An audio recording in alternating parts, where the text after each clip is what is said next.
2010 Nissan Sentra. I will show you guys how to remove the shifter knob, whatever you want to call it. It's very simple. Make it a short video. First step is you're gonna need a small flat like this, and if you look right here, you have that chrome piece. You're gonna want to pry it down carefully so you don't scratch it.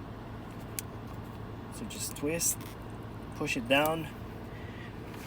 Once you do that, look on the side, you will have a metal clip right here. So you need to pry that out.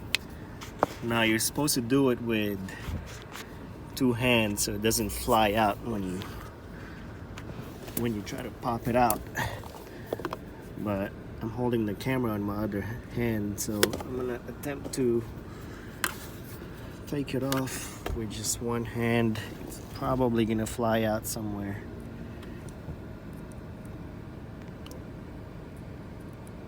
See if I can focus it.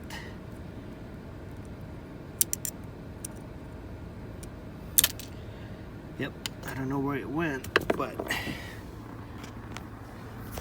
once you do that, this whole thing should just slide right off. Very easy. Now I gotta find that clip. I don't know where that went. It's in here somewhere. I'll find it.